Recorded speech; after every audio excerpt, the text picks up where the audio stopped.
Waspada, gagal bayar pinjaman online bisa dipidana ataupun dipenjara kalau kalian salah melakukan langkah-langkah gagal bayar. Kok bisa seperti itu? Simak video ini sampai habis. Assalamualaikum warahmatullahi wabarakatuh. Kembali lagi bersama saya di sini. Apa kabar kalian semua? Semoga dalam keadaan sehat walafiat dan selalu dimudahkan rezekinya. Di video kali ini saya akan membahas gagal bayar pinjol. Apakah memang bisa dipidana? Bisa, teman-teman. Kalau memang kalian salah langkah dalam melakukan gagal bayar, ya. Kok bisa seperti itu? Seperti apa penjelasannya lebih detail? Oke, sebelum yang baru bergabung tentunya bantu channel ini untuk berkembang dengan cara klik tombol subscribe yang ada di bawah dan juga bunyikan notifikasi loncengnya supaya saat upload video terbaru kalian mendapatkan pemberitahuannya. Dan untuk teman-teman yang punya permasalahan pinjol yang masih gali lubang tutup lubang, butuh bimbingan pendampingan bebas dari jeratan pinjaman online itu sendiri, ataupun kalian dalam fase gagal bayar supaya tidak salah langkah, boleh konsultasikan segera melalui WA yang ada di deskripsi video ini. Oke, kita lanjut membahas topik kali ini. Gagal bayar itu pada dasar hukumnya adalah perdata, ya.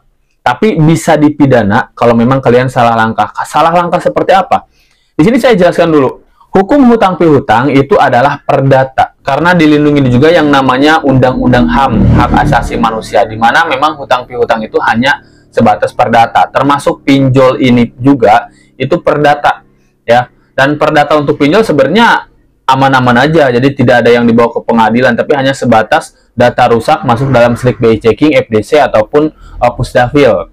Hanya sebatas itu, data aja rusak gitu. Tapi bagaimana katanya ini bisa dipidana kalau kalian gagal bayar di aplikasi legal yang ada apps lapangan dan salah langkah saat kalian gagal bayar. Salah langkahnya seperti apa? Dengerin ya. Kalian kalau gagal bayar legal jelas ya, ada apps lapangan datang ke rumah. Jelas ya. Dan si EPSA itu sendiri banyak yang memang sudah didatengin, ada beberapa banyak video juga yang memang si EPSA itu menekan penagihan ke nasabah. Jelas pasti itu terjadi. Mereka itu akan suruh bayar. Dan kalau memang nasabahnya nggak bayar, kadang suruh datang ke kantor aja, gitu kan. Sama si EPSA-nya itu sendiri, karena nasabahnya nggak bayar-bayar, suruh datang ke kantor. Ataupun suruh buat pernyataan tanda tangan di atas materai. Nah, itu sering terjadi dilakukan oleh kolektor yang datang ke rumah. Ya, makanya di sini kalian harus paham teman-teman untuk menghadapi situasi seperti itu seperti apa. Ya, yang harus kalian pahami, jangan pernah ikuti arahan mereka seperti itu. Kalau kalian dalam fase gagal bayar di aplikasi legal yang ada apps lapangan, jangan pernah ikuti arahan apps seperti itu. Kenapa? Karena itulah yang akan menjurus dari hukum Anda perdata ke pidana. Karena di situ kalau memang kalian mengikuti seperti tanda tangan di atas materai, perjanjian untuk bayar, nah kalian lalu gagal bayar, nah itulah yang memang bisa dipidana. Mereka bisa angkat dari perdata itu sendiri karena sudah ada tanda tangan Anda di atas materai itu ke ranah pidana. Karena ada pernyataan bayar, sedangkan kalian gagal bayar. Ya. Itu yang akan mengakibatkan dari perdata kita gagal bayar pinjol menjadi pidana. Kalau kalian membuat pernyataan janji bayar, lalu apalagi tanda tangan di atas materai dan lain sebagainya. Ya, makanya kalau memang kalian gagal bayar, gak usah ikutin arahan. Apalagi kalian suruh datang ke kantor, datang ke kantornya Anda. Karena banyak FC yang datang ke rumah itu mereka itu menekan penagihan karena Anda gak bayar-bayar terus, Anda disuruh datang ke kantor. Pastilah beberapa nasabah mengalami hal itu. Coba komen ya kalau memang kalian pernah mengalami itu yang gagal bayar legal. Suruh datang ke kantornya. Gitu. Lalu di sana itu pasti dicercer, tetap aja suruh akan buat pernyataan bahwa tetap aja nanti suruh tanda tangan.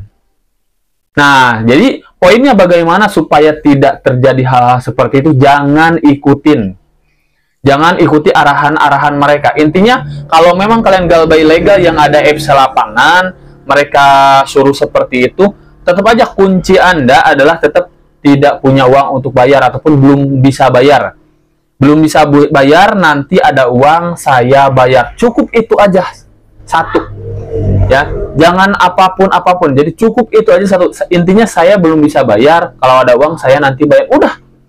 Kalau dengan ibaratnya ucapan seperti itu, aman. Tidak ada yang namanya kita gagal bayar dari perdata jadi pidana, nggak ada. Tapi hanya perdata aja.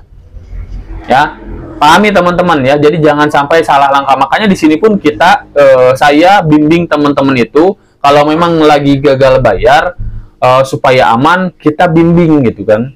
supaya tidak melakukan kesalahan-kesalahan. Karena ada beberapa video kayak gitu. Jadi sampai buat video kita akan bayar dan sebagainya, tanda tangan dan lain sebagainya. Nah, itu waspada teman-teman. Jangan sampai seperti itu.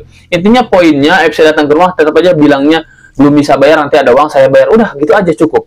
Kalau memang dengan seperti itu, mereka itu nggak akan punya kekuatan apapun untuk ibaratnya menyeret kasus perdata kita ke pidana, nggak ada. Ya, jadi kalian lebih hati-hati dalam fase-fase gagal bayar supaya ibaratnya aman lah. Makanya di sini kalau untuk yang nggak bisa gagal bayar sendiri, butuh bimbingan, silahkan konsultasikan aja segera. Biar kalian memahami cara gagal bayar aman. Poinnya sih, kalian kuat mental dan juga bodoh amat, itu paling utama sih. Jadi bodoh amat, jadi jangan ikuti. Kalau kita bodoh amat, sebenarnya kita nggak akan mengikuti arahan-arahan mereka. Ya, karena mereka akan mengarahkan kita ke ranah-ranah hukum lainnya nantinya. Ya, tapi kalau memang kita tidak pernah ibaratnya janji bayar apapun, hanya bilang nanti ada uang saya bayar gitu, sekarang tidak sanggup bayar, udah aman teman-teman, gagal bayar aman di aplikasi manapun, tapi hanya per data aja. Ya, seperti itu teman-teman ya, mudah-mudahan dapat dimengerti. Jika tidak mengerti boleh silahkan komentar ataupun langsung konsultasi ke saya pun bisa teman-teman, gratis teman-teman ya. Silahkan ke WA yang ada di deskripsi video untuk konsultasi. Oke, mungkin sedikit informasinya, mudah-mudahan bermanfaat teman-teman. Saya pamit, assalamualaikum warahmatullahi wabarakatuh. Jangan lupa di subscribe.